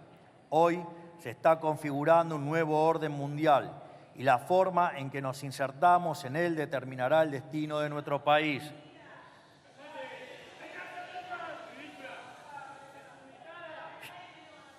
Dale, anda a defender a Cuba, a Corea del Norte y a todos los comunistas asesinos que mataron a 150 millones de seres humanos. Dale.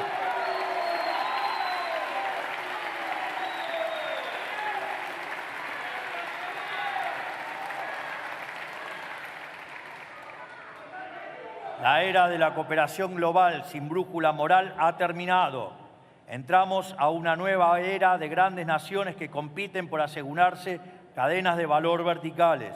Y en este mundo, cada vez más partirán las aguas entre las naciones libres y las naciones sometidas. Tiempos de cambio requieren un diagnóstico correcto, una brújula moral calibrada y el coraje para actuar. Sin moral, terminás haciendo causa común con dictaduras. Sin pericia, terminás yendo a contramano de la historia. Esto no nos puede volver a pasar.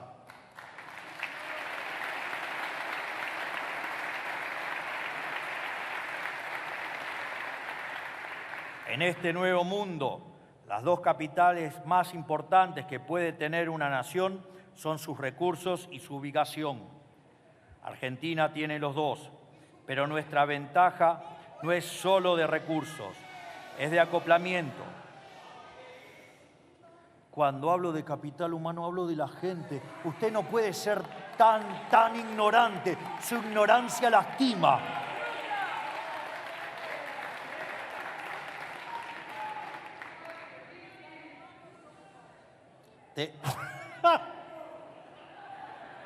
No, esto no lo escuché nunca. Perdón, Gary Becker. Perdón si escuchaste lo que dijo esta señora.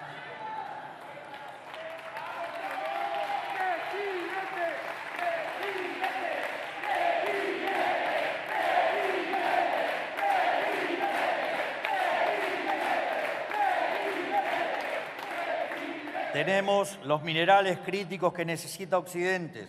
Tenemos la energía, gas, petróleo, energía nuclear y energía renovable para abastecer cadenas de producción a escala. Tenemos tierra, agua y capacidad agroindustrial para garantizar la seguridad alimentaria del hemisferio.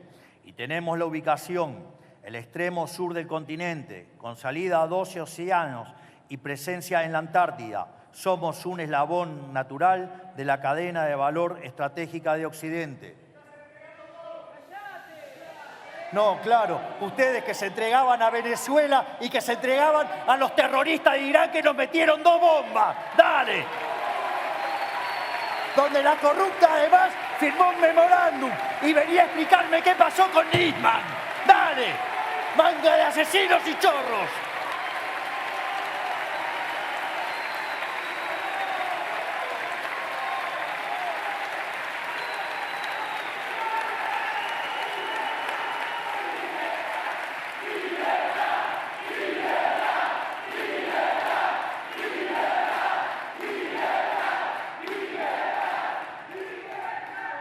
Como gobierno hemos tenido un gran acierto. Fuimos los primeros de la región en plantar bandera. La Argentina ya dejó pasar 2 veces el tren de la historia. En la Segunda Guerra Mundial, nuestra neutralidad nos costó décadas de marginalidad. Con el no al ALCA, nos quedamos afuera del mayor ciclo de expansión económica de la historia humana. Y mientras tanto, implementamos el régimen más antiexportador del planeta. Hoy tenemos un 30% de comercio exterior sobre el PBI, cuando deberíamos tener uno del triple, cerca del 93%. Son números de vergüenza y no nos puede volver a pasar. Esto aplica también en defensa. El Atlántico Sur es el terreno de disputa estratégica de las próximas décadas.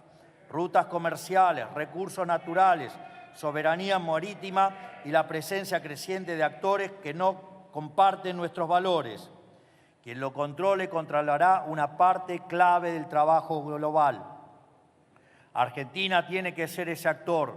Los F-16 ya custodian nuestro espacio aéreo y enviaremos un paquete de leyes para fortalecer la coordinación entre fuerzas de seguridad e inteligencia. Pero todo esto requiere una alianza estratégica duradera. Y eso es lo que estamos construyendo con Estados Unidos de Norteamérica. Esto no es solo un acuerdo entre el presidente Trump y el presidente Milei. Tiene que ver con la afinidad cultural y de objetivos estratégicos entre dos países y de toda la región. Es lo que nos permitió renegociar con el Fondo Monetario Internacional, salvar una crisis cambiaria, incrementar nuestro comercio exterior e impulsar la ola de inversión extranjera más importante de nuestra historia.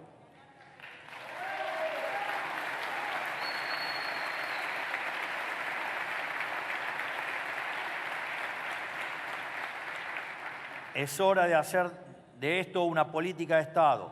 Tenemos que crear el siglo de las Américas. Make America's Great Again. De Alaska a Tierra del Fuego. Y hagamos Argentina y América grande nuevamente.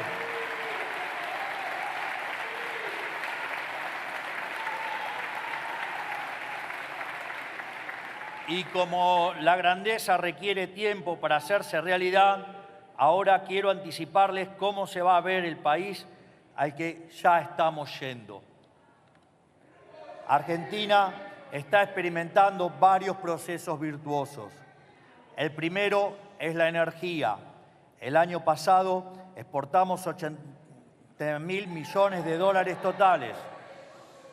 En 5 años, el cual lo pagaban el triple y se llevaban la diferencia. ¡Manga de corruptos! Por eso defienden tanto a Piedrita. Dale, por eso defienden tanto a Chatarrín de los tubitos caros. Dale. Dale.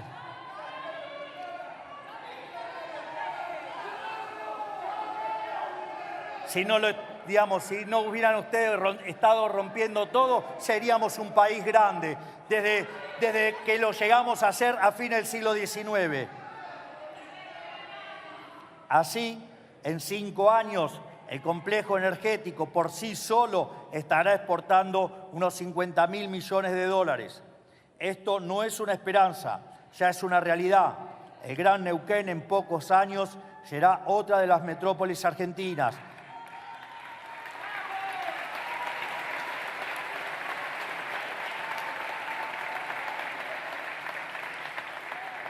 Y quiero decirle que muchas otras ciudades cuentan con el mismo potencial. La minería se desplegará por toda la cordillera, generando cientos de miles de puestos de trabajo.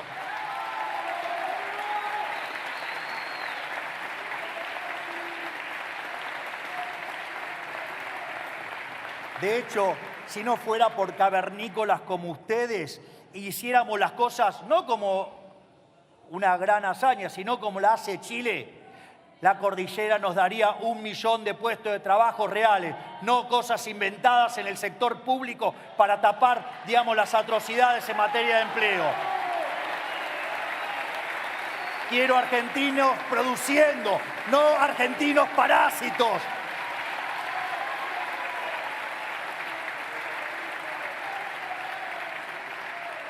Pero este boom no es solo una noticia para el sector energético, es la base de una realización nunca antes vista.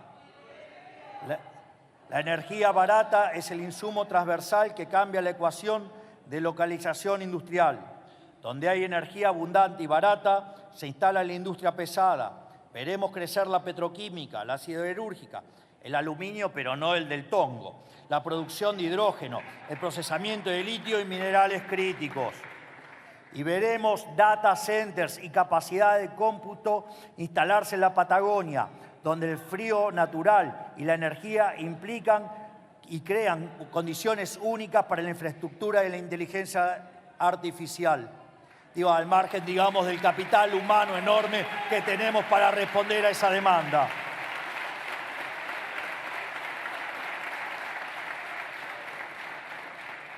Muchos temen que la Argentina del mañana falte trabajo, pero nosotros no. Todas estas nuevas industrias van a suplir con creces la demanda de trabajo retirada por las viejas industrias y con muchos mejores sueldos. Si tan solo repasan la obra de Adam Smith, sabrían que la división del trabajo está determinada por el tamaño del mercado. Si internalizan de una vez por todas la restricción de presupuesto, entenderán que hay un límite financiero a la inversión.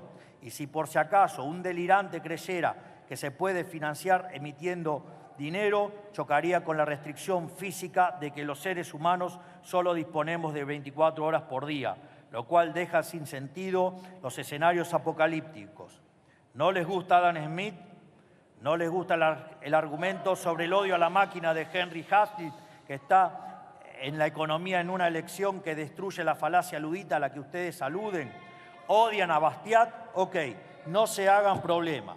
Miren los números y se darán cuenta que si el progreso técnico generara desempleo, esa lógica, luego de la revolución industrial, implica que el desempleo en el mundo sería del 90%. Miren los datos y verán que no hay apocalipsis. Se los voy a explicar fácil. A partir de la revolución industrial, la población se multiplicó por 10 en el planeta.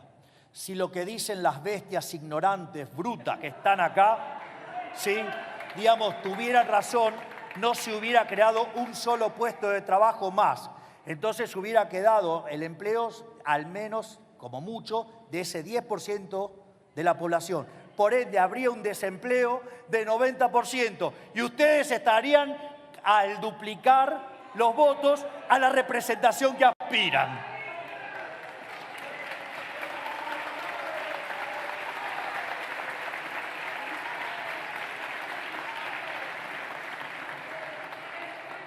Y todo esto iría acompañado de la privatización de nuestro sistema de ferrocarriles de carga.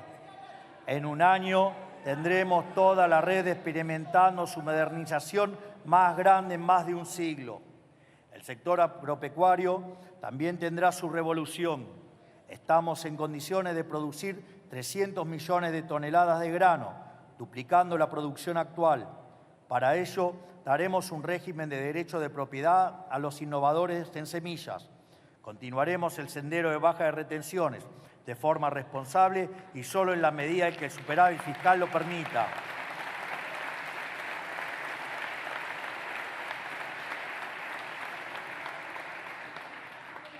Y el régimen de incentivo para medianas inversiones catalizará un torrente de bienes de capital y sistema de riego. No podemos aceptar que nuestros rindes en Chaco sean de 600 kilos de algodón por hectárea, cuando en Brasil son de 1.400. Tampoco podemos permitir que Brasil triplique su producción de soja usando semillas con tecnología argentina, hecha por empresas argentinas que no se pueden vender en Argentina.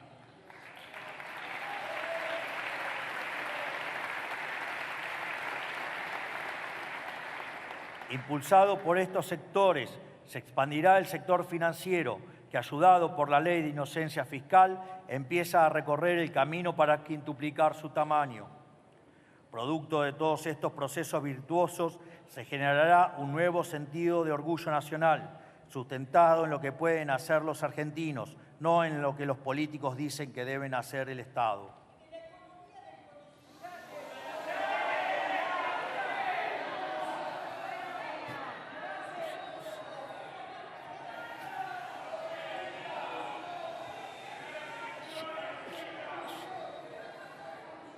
Qué paciencia que tenés.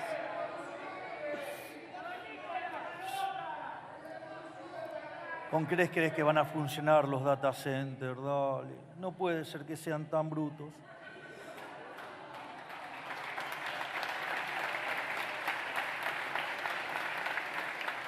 Este país ya se está construyendo, a pesar del alboroto de aquella parte de la política que pretende detenerlo. Por eso, lo que determinará nuestra agenda parlamentaria es cuán rápido vamos y cuán lejos llegamos. Tenemos las fuerzas y las ideas para cambiar el país de forma definitiva y la convicción y la tenacidad para hacer que se concreten. Tenemos el apoyo de un pueblo al que esta Cámara no hizo más que fallarle y en cada elección le demuestra que no quiere intentar ninguna de sus vetustas ideas. Pero al mismo tiempo también tenemos un adversario deshonesto, o sea, estoy hablando de ustedes. Un adversario que va a romper todas las reglas que él mismo creó con tal de frenar este cambio de era. A su vez, les comento que cada uno de los ministerios ha preparado 10 paquetes de reformas estructurales, por lo que todos los meses presentaremos un paquete de proyectos a ser tratados por este Congreso, correspondiente a las verticales de cambio que hemos explicado hoy.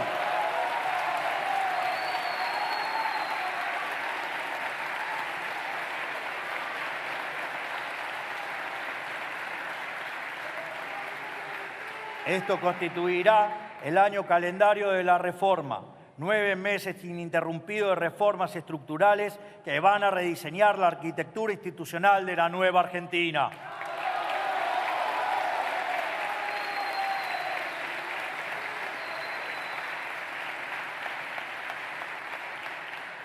Algunos dirán que 90 paquetes de reformas estructurales en un año es excesivo, dictatorial o lo que fuere. Frente a esto, yo quiero señalar lo siguiente.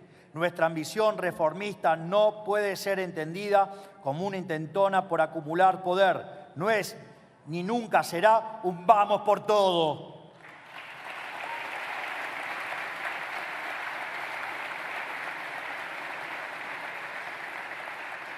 Porque precisamente la receta que necesita la Argentina para prosperar es la reducción del tamaño del Estado, lo cual significa una reducción del poder del político, sea quien sea el político. Lo dijimos siempre y toca repetirlo ahora. No le pedimos el voto a la gente para que nos dé el poder a nosotros, sino para devolverle el poder a ellos. Es momento de convertirnos en una nación madura.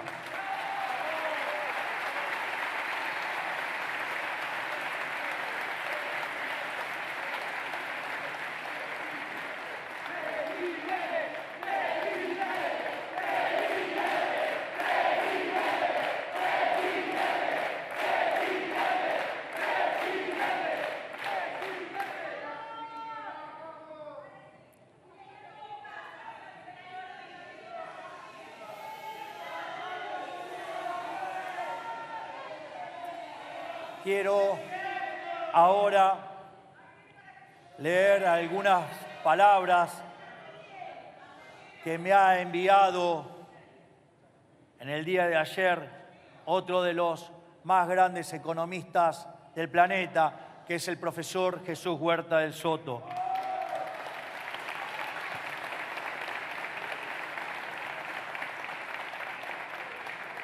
Hay momentos en la historia en los que una nación debe elegir su futuro. Nos han dicho que el Estado es nuestro protector, que el burócrata es nuestro salvador y que el político sabe más que el hombre libre, que debemos obedecer, que debemos depender. Pero la verdad es otra. El mundo solo tiene 2 tipos de personas: los que viven de lo que otros producen, es decir, los parásitos, o sea, ustedes, y los que producen todo lo que se hace posible en la vida moderna. Mientras ustedes redactan regulaciones, nosotros creamos riqueza. Mientras que ustedes prometen igualdad, nosotros generamos prosperidad. Mientras ustedes reparten pobreza, nosotros multiplicamos la abundancia.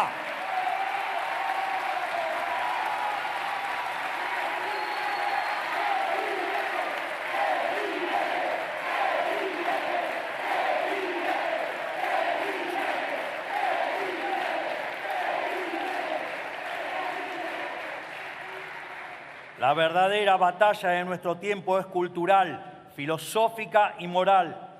Es elegir el sistema que sacó de la pobreza a millones. Es para ser una nación, para dejar de ser una nación inmadura que dilapida el futuro para repartir beneficios en el presente y convertirnos en una nación madura que planifica las reglas de juego para que haya presente y futuro y para que cada ciudadano pueda elegir libremente su propio destino, no que se lo quiera determinar un burócrata ignorante, fatalmente arrogante.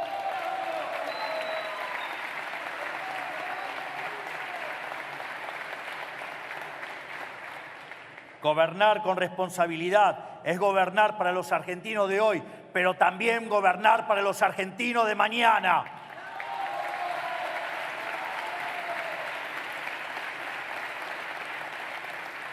Es momento de crear la arquitectura institucional y jurídica para los próximos 50 años. Estas nuevas reglas de juego que dejarán en el pasado de una vez y para siempre el proceso olvidable que ha sido nuestro último siglo de historia.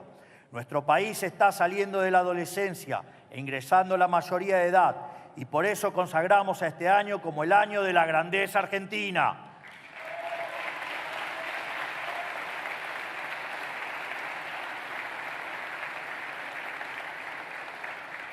Esta es la propuesta para este Congreso, legislar a la altura de la grandeza argentina. Nosotros haremos nuestra parte y ustedes deberán hacer la suya. Como dice nuestro queridísimo ministro de Economía, hay momentos en la historia en los que la historia cambia. Este es ese momento. Nosotros, los que estamos aquí sentados, hoy somos protagonistas de este momento.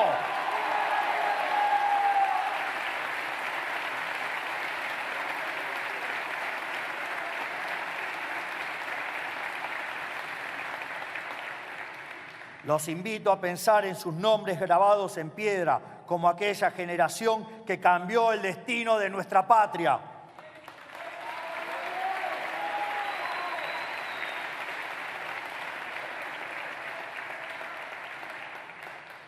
Con estas palabras doy por inaugurado el periodo de sesiones ordinarias número 144 del Honorable Congreso de la Nación. Muchas gracias a todos. Que Dios bendiga a los argentinos. Que la fuerza del cielo nos acompañe. ¡Y viva la libertad, carajo! ¡Viva la libertad, carajo! ¡Viva la libertad, carajo! Hagamos grande a la Argentina nuevamente. Muchas gracias.